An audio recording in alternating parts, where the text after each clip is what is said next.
Today I'll be telling you a tale of corn.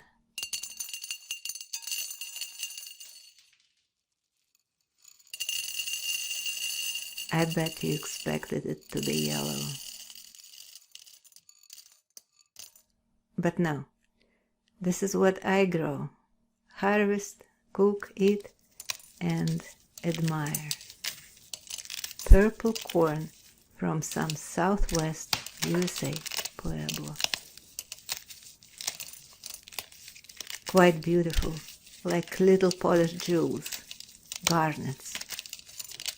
No wonder this type of corn is called flint corn.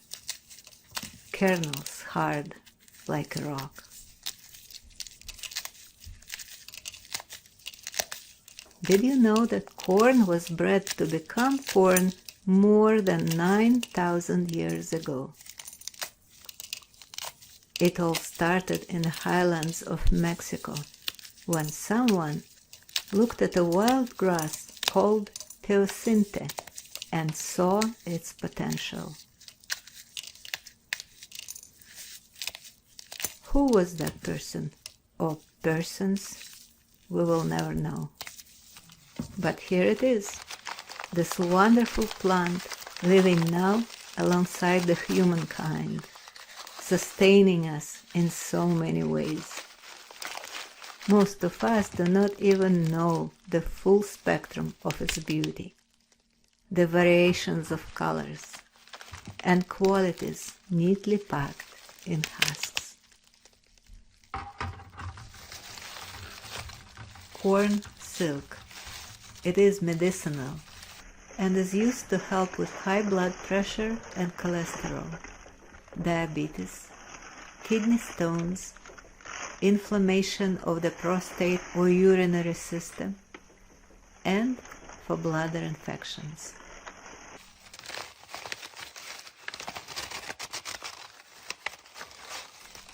Husks are such a wonder, strong yet flexible. They're great for making tamales.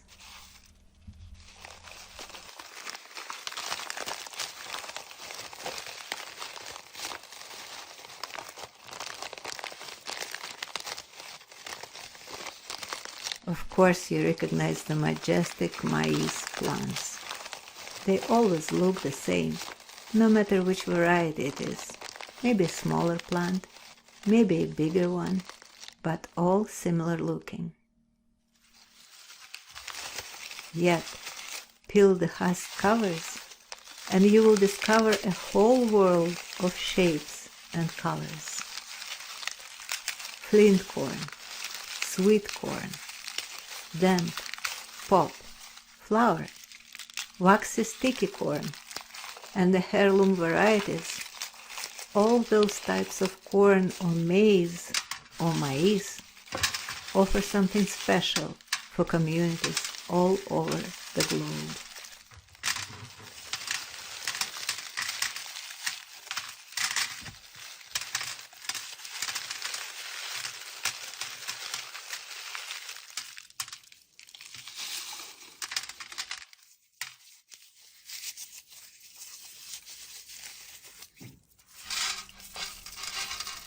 Considering how old the Mesoamerican corn is, as I said, over 9,000 years old, its global success is relatively new. At the beginning, maize cultivation has been spreading rather slowly. For example, it reached native communities of modern Arizona and New Mexico about 4,000 years ago. Maize seeds traveled via trading routes from settlement to settlement. But after Europeans arrived in South America, the process sped up dramatically.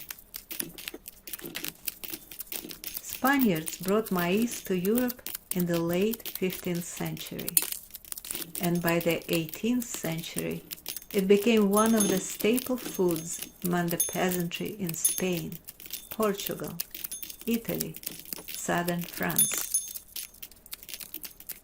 From there, maize spread all over the world because of its ability to grow in diverse climates. It has many advantages over wheat and barley, yielding 2.5 times the food energy per unit of a cultivated area. It could be harvested in successive years from the same plot of land, and it grows in wildly varying altitudes and climates.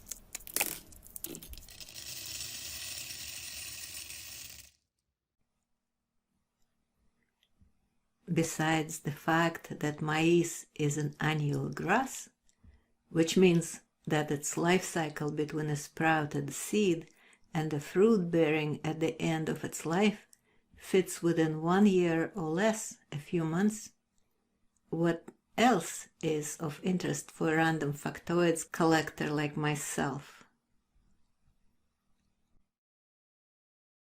Is corn a vegetable or a grain? Apparently, fresh young corn is considered a starchy vegetable, and its nutrient content is different from dried mature corn, which is a grain. Speaking about nutrients, corn is packed with potassium, magnesium, and phosphorus, vitamins such as B, E, and K, and antioxidants. While yellow corn delivers carotenoids to our tables, blue and purple corn adds anthocyanins to our diets. All good stuff. The more color there is in kernels, the more beneficial phytochemicals we get from them. Yet, those benefits depend upon how we cook and or process maize before we ingest it. Some nutrients in corn are locked and unavailable for human digestion.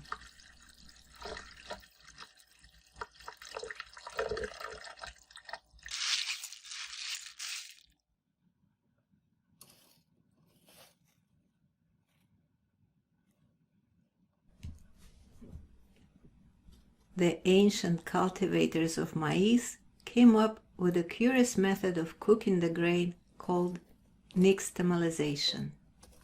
This word, nixtamalization, comes from Aztec language Nahuatl,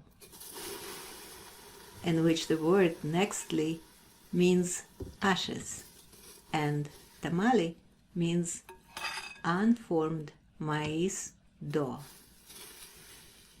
Populations in Mexico and Central America have used this traditional maize processing method for centuries, if not thousands of years, while Europeans missed that part of maize culture and brought the grain home without the knowledge of this method of processing. Nixtamalization is simply cooking the grain in an alkaline solution before cooking it otherwise. Ashes were used originally, and lime is used currently in Mexico. Today, I decided to go native and cook my corn properly with ashes from my wood stove. Supposedly, this method will unlock and even enhance the maize nutrients. Today I'm doing this for the first time ever, so please don't imitate my video or try to repeat my process. Do your own research instead. My pot here looks like a royal mess, a pool of mud. My grandkids love playing with mud, and I guess I have it too, the love for mud, considering all my gardening and now cooking practices. It's an hour and a half later, and I'm thinking I need to somehow separate the mud from the corn.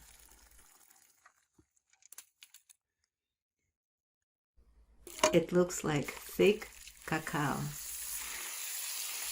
Smells nice, like corn and sweet earth. Yet I think I don't really want earth in my corn.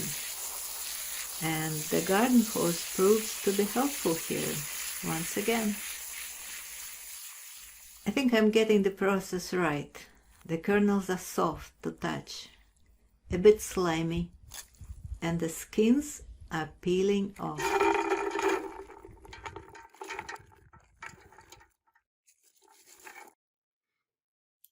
Oh, hi. Here's my face, not just my voice.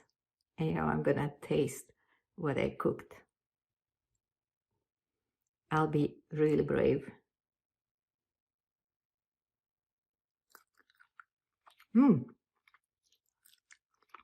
Tastes good. It definitely needs more cooking. The skin's coming off soft. Tastes like corn. I love it.